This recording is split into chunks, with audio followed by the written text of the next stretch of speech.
Hello, and welcome back to my space.com, the space our space. The Nigerian government has announced it will pursue the case further against Nnamdi Kanu, saying he was only discharged but not acquitted. On Thursday, an appeals court dropped terrorism and treason charges against Kanu, whose IPOB group is agitating for a breakaway state in the southeast. While the National Security Council says it will back the position of the Attorney General of the Federation and Minister of Justice Abubakar Malami. Minister of Police Affairs Mohammed Dingyadi says Kanu has not been acquitted and that a political solution was not discussed. Observe that Kanu was discharged, but he was not acquitted.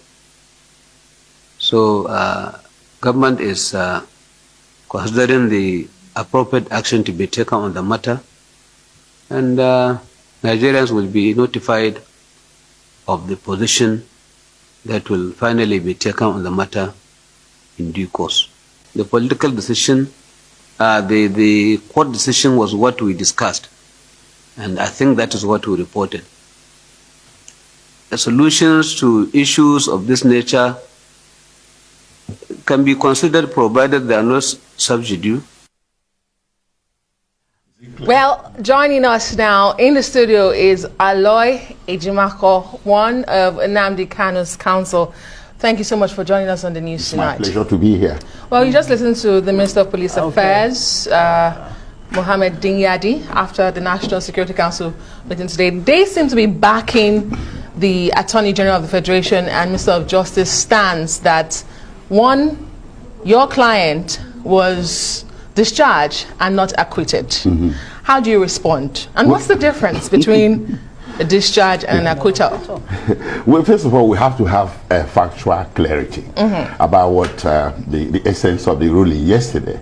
I believe the Attorney General came out too quickly to interpret, and he ended up misinterpreting the tenor and the reach and the true meaning of the judgment. And he ended up playing what I would term semantic games. There's really no difference between discharge and acquitted. It's a very thin line. If somebody is discharged, he really doesn't have to be acquitted. It's a word of art when lawyers say or judges say you're discharged and acquitted. So they really don't have to say the acquitted part. If you don't have any charges standing against you, what are you doing in detention? It's very simple. You don't have to be a lawyer to figure that out. So I think what is playing out here is an extension or escalation of the same executive rascality, recklessness, lawlessness that led to the extraordinary rendition in the first place. Otherwise, a well-ordered society, a responsible government is supposed to respond within the framework of the law. If the Attorney General is talking about taking the matter to appeal to the Supreme Court of Nigeria, I probably won't be sitting here because it's a non-issue. The Attorney General has the right to say that. The federal government has the right of appeal. But they are not talking about that. They are talking about their right to disobey court order.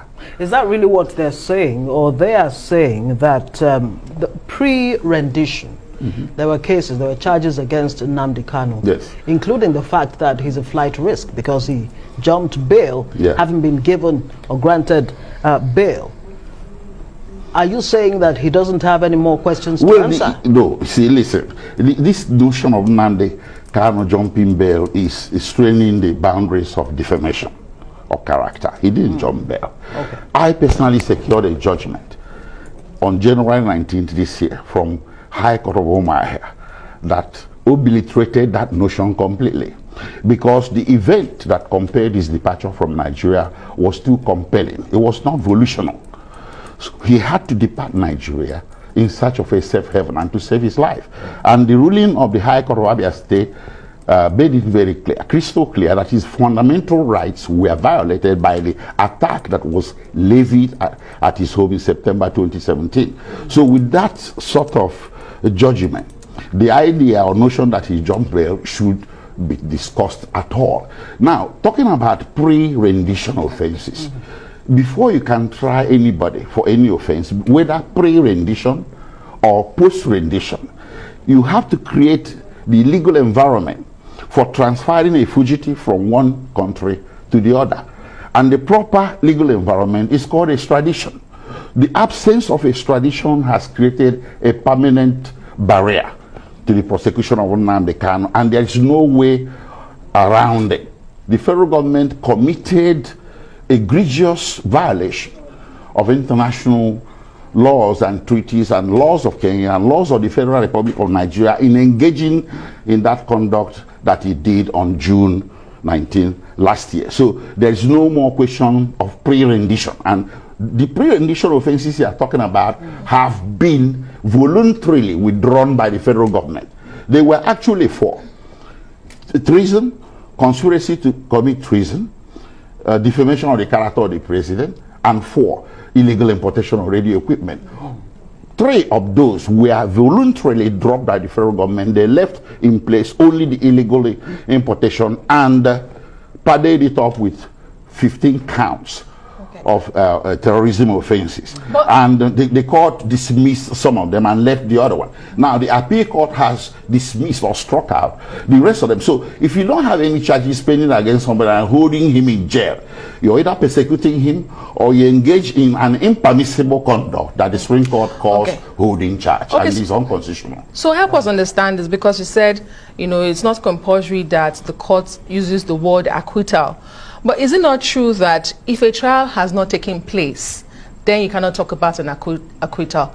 In this case, would you say a trial has taken place? No. If a trial hasn't taken place, then there can't be an acquittal. So he hasn't been acquitted. No, no trial has to take place for you to be discharged of criminal charges. To be acquitted.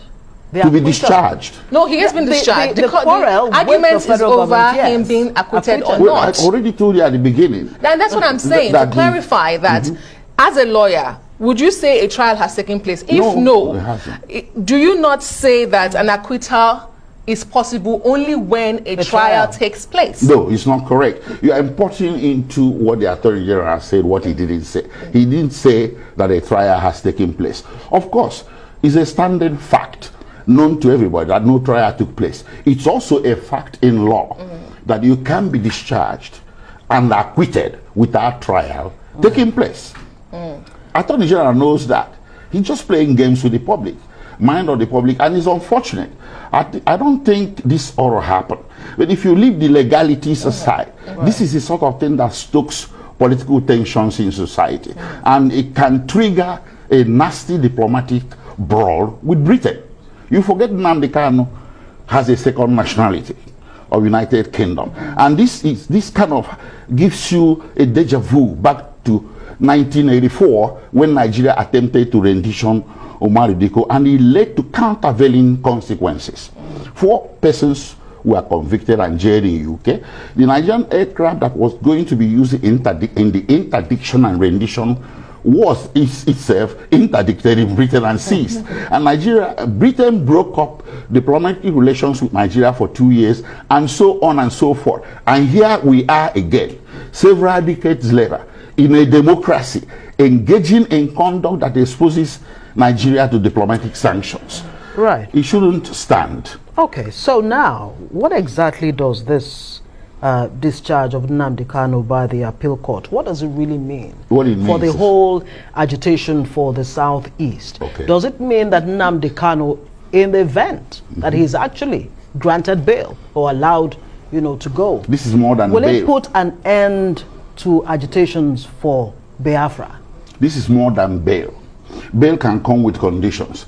If you're granted bail, you are still a ward of court. You may be required to report to police station, report to court, confined in a certain geographical area, but this is a discharge. A discharge means you're as free as any one of us sitting here. No hindrance of any sort should be placed on you, including your ability to travel within the territory of Nigeria and outside of it.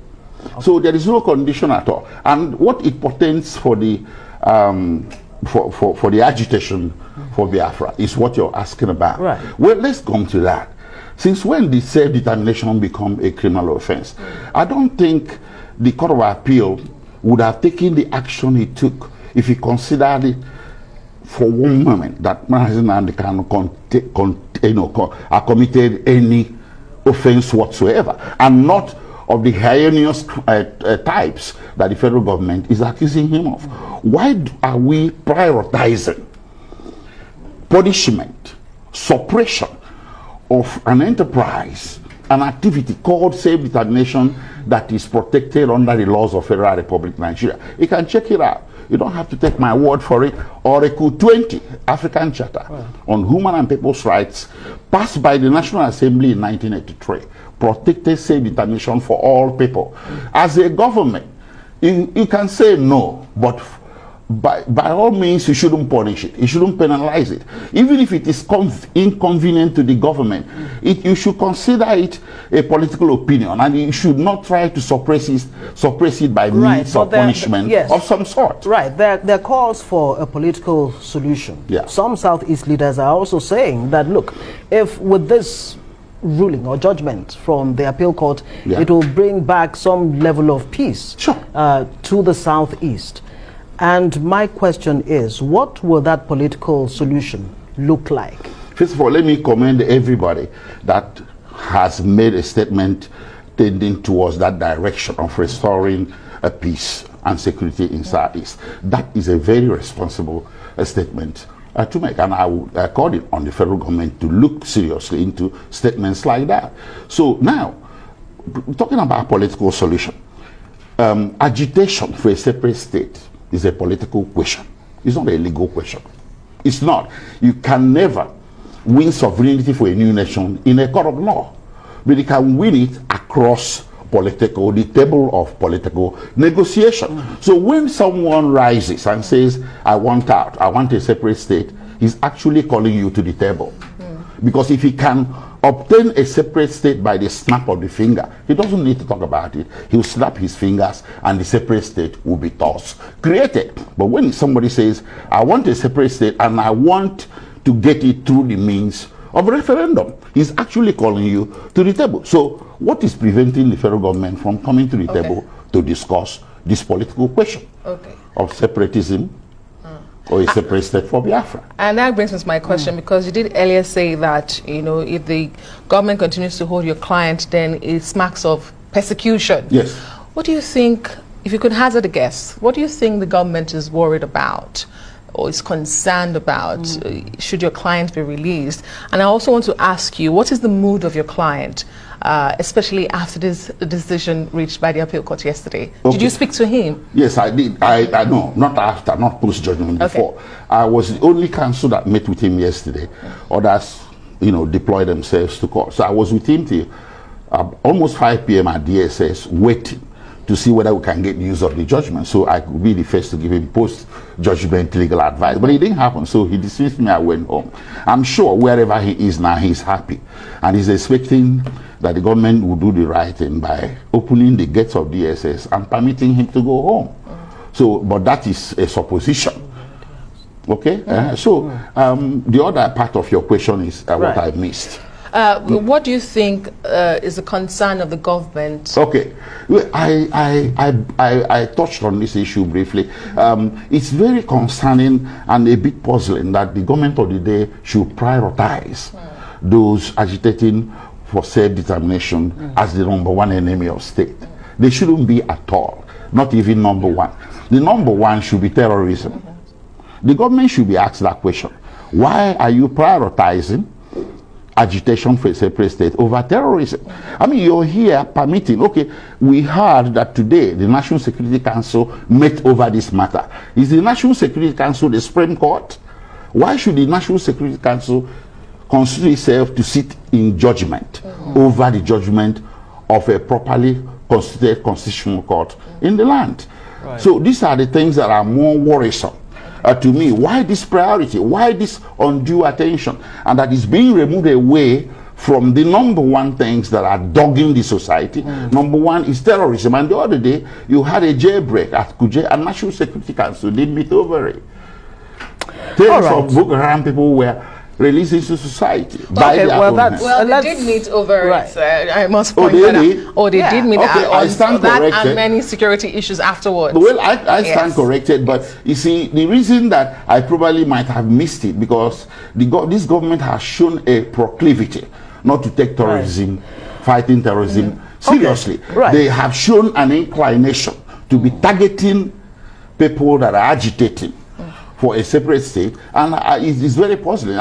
Well, I'm you've as made- puzzled as you are. You have made a great point on that already. Now, is the difference, let's go back to the issue of the difference between an acquittal and a discharge. Okay. In the case of an acquittal, right, you cannot be recharged. But when discharged, you can be rearraigned. So it's not a closed book yet. That's Yes. what it means. So Yes. this Nnamdi Kanu case. Okay, let me give you an example.